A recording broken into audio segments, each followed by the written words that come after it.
Continuamos con Cerrando la Noche y de inmediato vamos a darle la bienvenida al licenciado Ramón Estrella Monchi, quien es vocero del movimiento Gentío. Buenas noches. Buenas noches, Junior. Buenas noches, Giovanni. Bienvenido, Gracias por darnos de nuevo tantas veces la oportunidad de comunicarnos con el país, con el mundo y expresar nuestras ideas.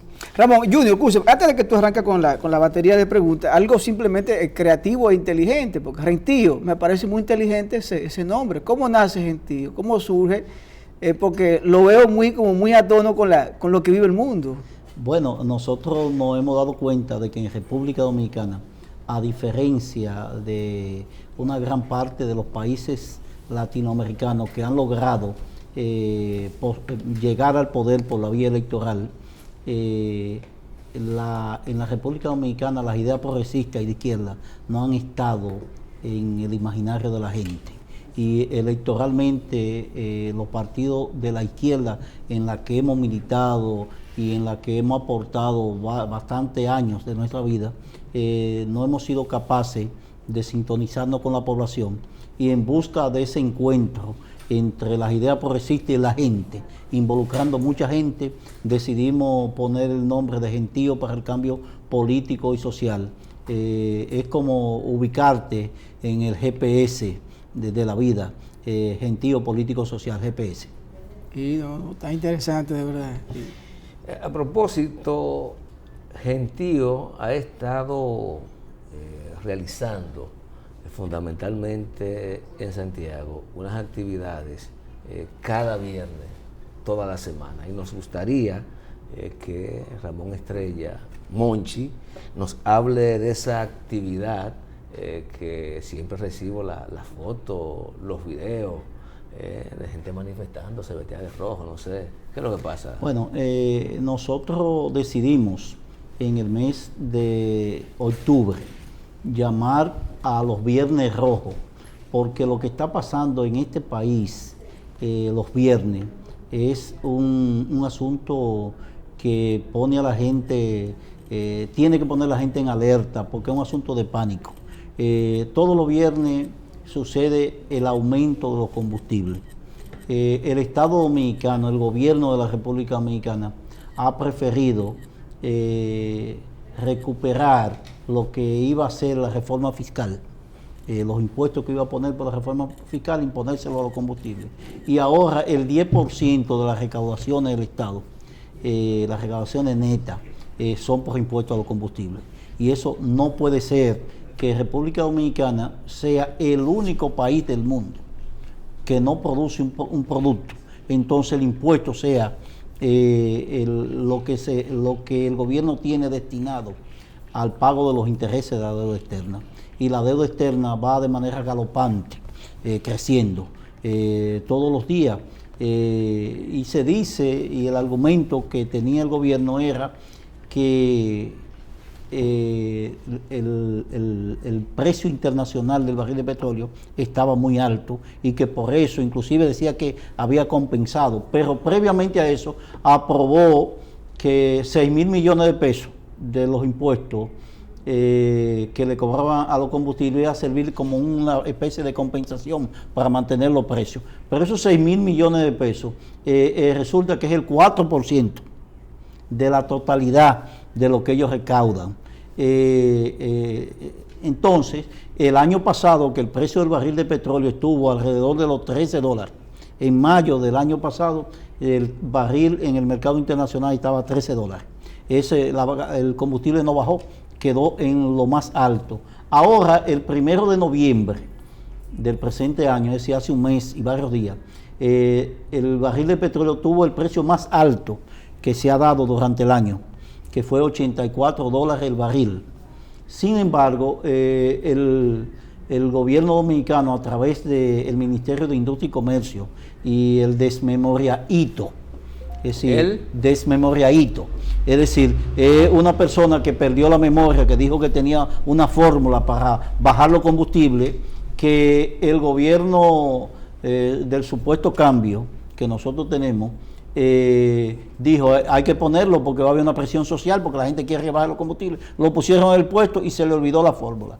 Lo primero que Gentío hizo fue llevar a este ciudadano de manera simbólica al Departamento de Salud Mental del hospital para ver si dándole algún tipo de medicina pueda recuperar la memoria y pueda bajar los combustibles. ¿Qué ha pasado? Desde el 1 de noviembre a la fecha, el combustible ha bajado en el mercado internacional $19. Y lo que nosotros tenemos es que en la semana pasada, el viernes, hace 3 días, le aumentó 2 pesos al gas licuado de petróleo. En ninguna parte del mundo, ni siquiera en los países como Estados Unidos, que es un país que cobra mucho impuestos, porque se lo devuelve a la población, y sobre todo la población que más necesita cuando demuestra que tiene familia larga, que tiene hijos estudiando. Entonces, en ninguna parte se cobra impuesto al gas licuado de petróleo, porque es un producto que consume toda la población. Se lo cobran a otro producto, inclusive a productos ligados a los combustibles, pero ese lo tienen separado. Y aquí no, aquí le están cobrando a la población un impuesto excesivo. Es más, si le regalaran el petróleo, si se lo regalaran, si no tuviese que pagar un solo dólar, tuviesen que vender con los impuestos que tiene a más de 100 pesos el galón de gasolina y el galón de gas. ¿Por qué?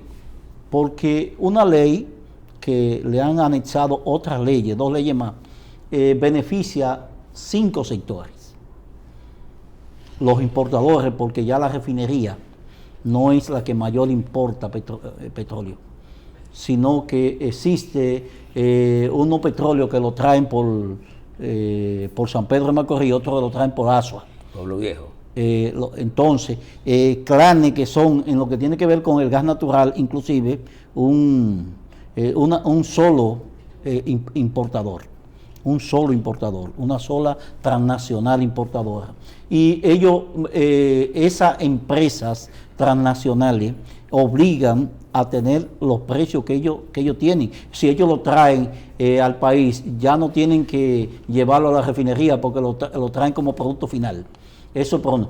Por otro lado, está el Estado que cobra un excesivo impuesto, está los transportistas y la persona que lo distribuyen, y están también los dueños de estaciones de expendio de combustible, que le pagan un margen de 2 pesos por cada galón que venden, aparte de la ganancia natural que tienen. Entonces, los únicos que no se benefician es la población común.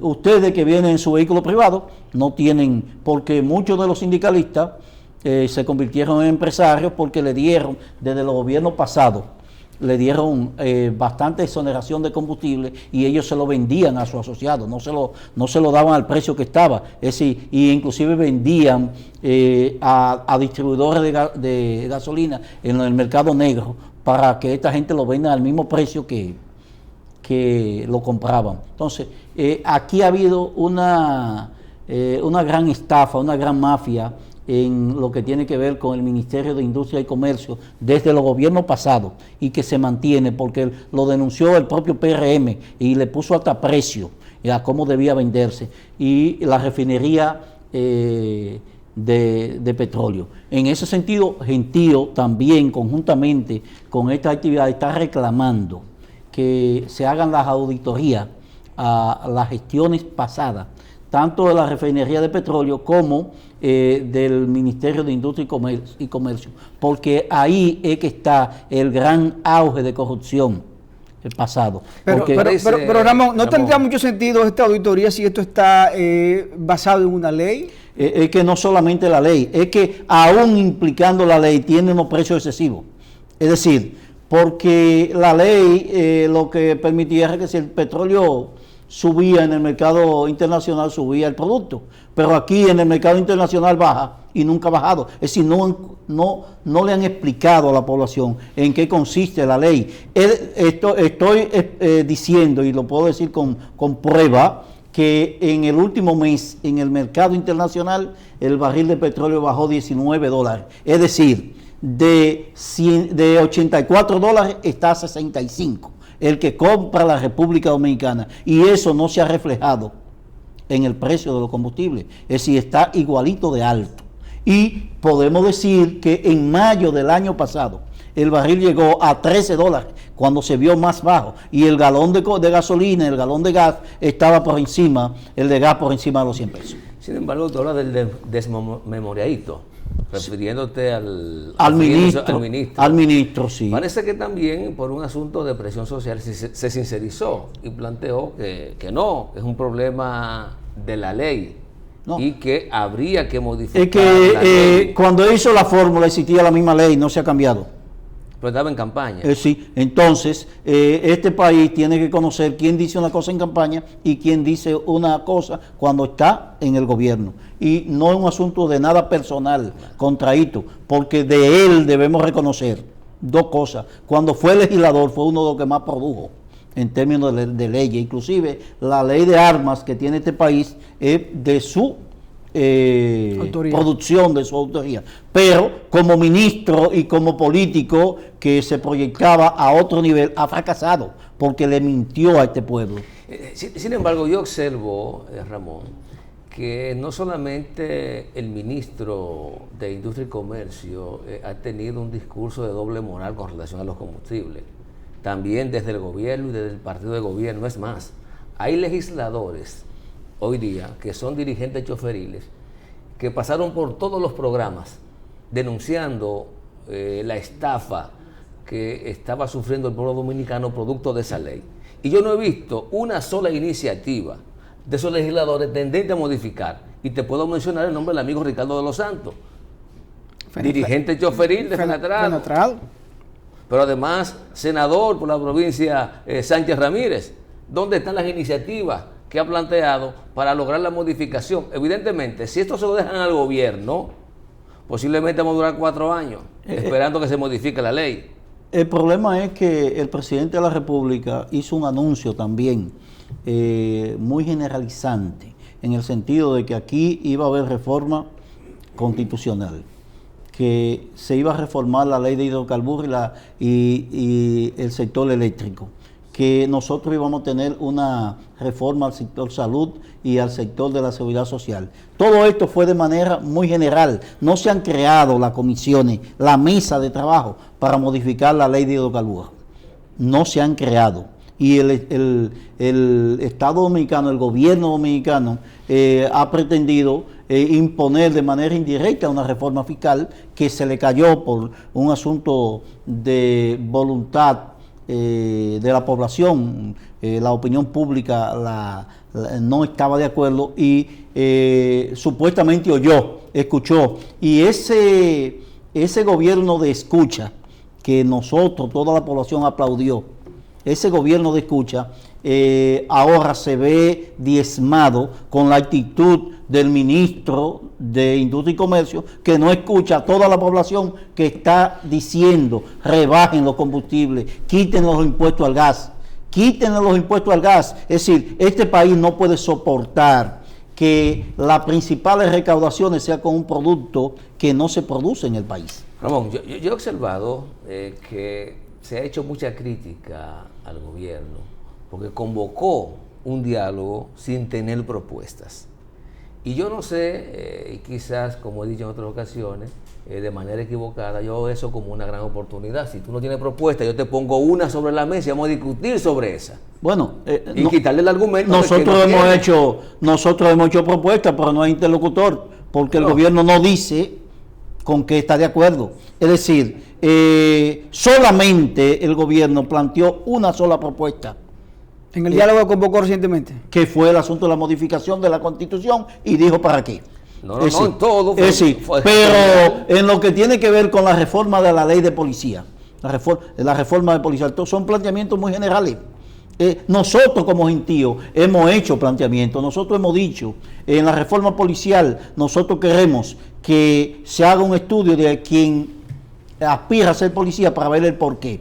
Que se evalúe la evaluación en el término familiar, si viene de un hogar violento, si en el aspecto social, si tiene cuáles son sus vínculos sociales, soltera. y en el aspecto laboral. Y lo otro es una reforma al sistema de formación policial. No puede ser que nosotros tengamos una escuela de formación policial que no tenga un currículo académico ni tenga una parte operativa, administrativa. Es decir, que solamente tenga un director, no tiene autoridad de ningún tipo. Entonces, a eso hay que hacerle un currículo que permita que el policía pueda controlar emociones.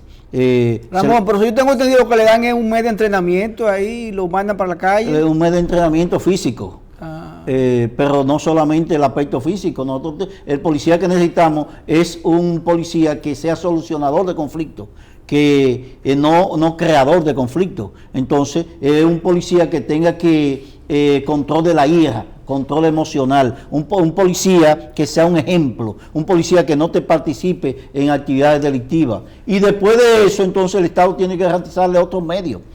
¿Cuáles son los proyectos habitacionales que hay para policía en este país? ¿O cuáles son la beca que da el Ministerio de Educación Superior, Ciencia y Tecnología para el sector policía? Es decir, ¿cómo es que un policía sube el escalafón? ¿Es por recomendación? ¿Es porque es por dádiva muchas veces? Es decir, tú me das tanto y yo te meto en la lista. Entonces aquí tiene que haber un perfil de cada puesto. Eso es lo que nosotros estamos diciendo. Pero no solamente eso. En la ley que nosotros planteamos, que es la ley de seguridad social, lo más importante. Pero Ramón, si tú puedes, vamos a ir a una pausa para que entonces después de la pausa aborde la propuesta de modificación a la ley de seguridad social, que el presidente de la República hoy lo habló, precisamente en una actividad que tuvo, y me gustaría que tú abordaras este tema.